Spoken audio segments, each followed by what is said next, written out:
大家好，風景遊又有新搞作，一定要同大家分享下。呢個團叫做進陝山河最美雙谷，一次過去晒陝西、山西兩個省，精華景點全部玩齊。兵馬俑，個個陶俑嘅神態樣貌都真係唔同樣㗎，世界第8大奇蹟喎，點都要親自去睇下啦。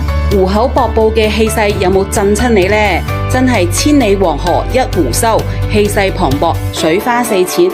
企喺旁邊都覺得好震撼、好壯觀。我哋仲會深入陝北，見識下波浪谷同埋雨岔大峽谷，隨手一拍都係大片。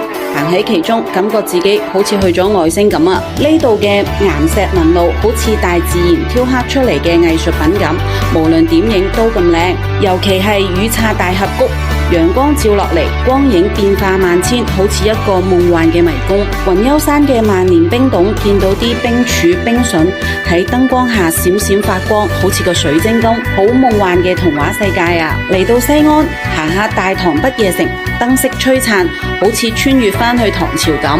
仲食咗好出名嘅唐樂宮餃子、歌舞宴同埋葫蘆雞，味道真係冇得彈。全程住嘅酒店都好舒服㗎，尤其係西安嗰間華美達雲丘山嘅 Loft 都係國際品牌，服務周到，晚晚都瞓得好好。